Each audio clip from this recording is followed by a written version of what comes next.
Hey, what's up, YouTube? Again, it's your host with the most, King Geo in the house. Well, listen, there's going to be a brief update on the stimulus package.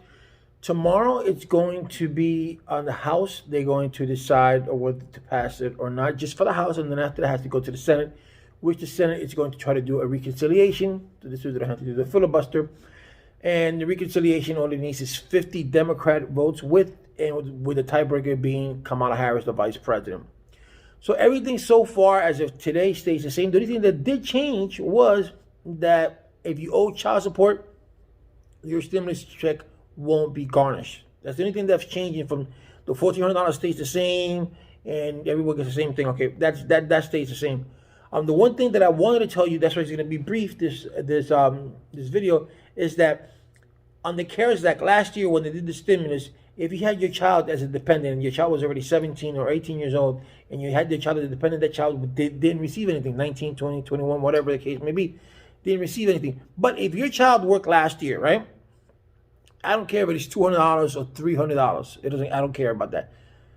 If your child worked last year and your child got a W-2 form, apply for let them file for their income tax. I think it's on the number 30 for line 30, but wherever it asks you, did you receive a stimulus check last year, you put no, because what they're doing now is that they're giving you that retroactive. And I can tell you that it's retroactive because with me, I had my son as a dependent last year and I didn't receive anything from my son.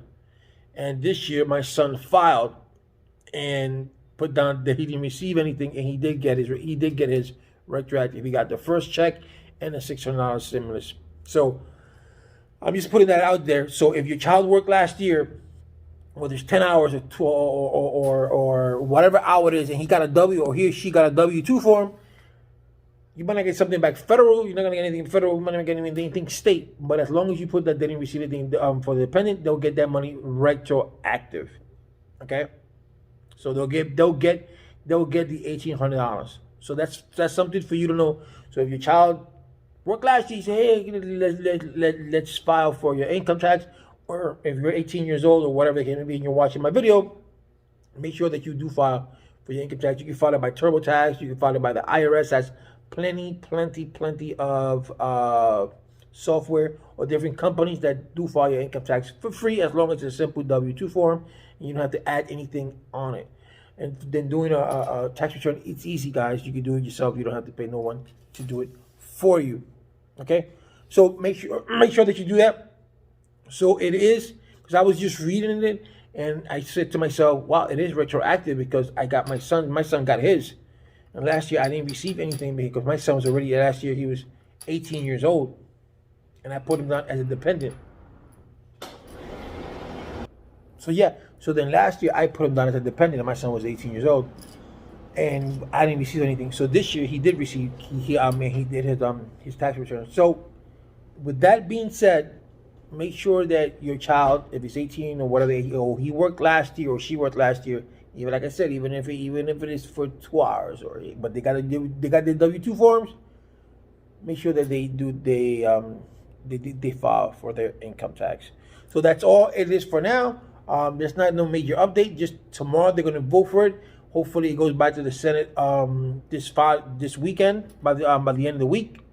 And they say, I'm not sure, that this may go on until mid-March.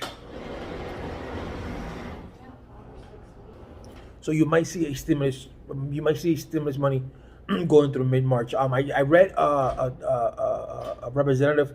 She said that she wanted the tax return of 2019 to be instead of the 2020, and that's not going to be that's not any good because your people lost their jobs because of COVID in 2020, not in 2019. So that would make no sense at all. And circumstances have changed. They did that for the CARES Act last year because it had just started. So you had to go based on your 2018 and your 2019 taxes. But for this year, it shouldn't be based on 2019. It should be based on your 2020 taxes. And whatever the case may be, if you got something in 2019. But if you file for this year, then it should be for this year. So that's what we got. So you got the $1,400 in stimulus check. You got $400 for unemployment. Unemployment ends in March, so that's gonna run through August. You have your PPP, your PPP loans, education. You have everything. SNAP programs. You're gonna get allocated more money. So that's going up. Your PEBT. So if you have a child that's in school and you have food stamps, so that's another. So you're gonna get another separate card. You should have already had it if you're on food stamp and your kid eats it, gets a free lunch in school. That's the reduced lunch, the reduced meal. So then you're supposed to receive a pandemic EBT card, and that money is also gets put on your card. But if you haven't received it, talk to your local your caseworker and let them know. All right. So don't forget to subscribe to my channel, hit the like button, and hit that notification button so when I can upload a video, you get notified.